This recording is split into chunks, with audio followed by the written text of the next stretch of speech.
তো আমাদের একজন চলে এসেছে গিফট ধরার জন্য, তো গিফটটা ওরা নিবে অনেকক্ষণ অপেক্ষা করার পরে, মোটামুটি আধা ঘন্টা পরে।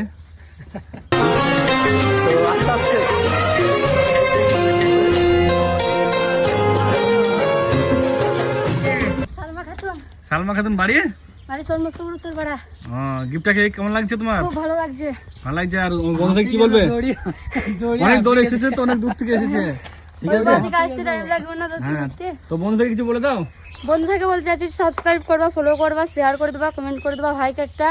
আর এই গিফটটা সত্যিকারেরই দিয়েছে, মিষ্টি কথা লাই। বেশ, ঠিক আছে, বেশ, তাহলে ভালো করে যাও। আধা ঘন্টা অপেক্ষা করার পরে একজন এসেছিল, গিফটটা নিয়ে গেল মেয়েদেরটা। তো ছেলেদের এখনও কারো খবর নেই।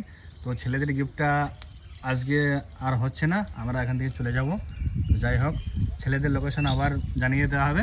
তখন সবাই ভালো থাকো।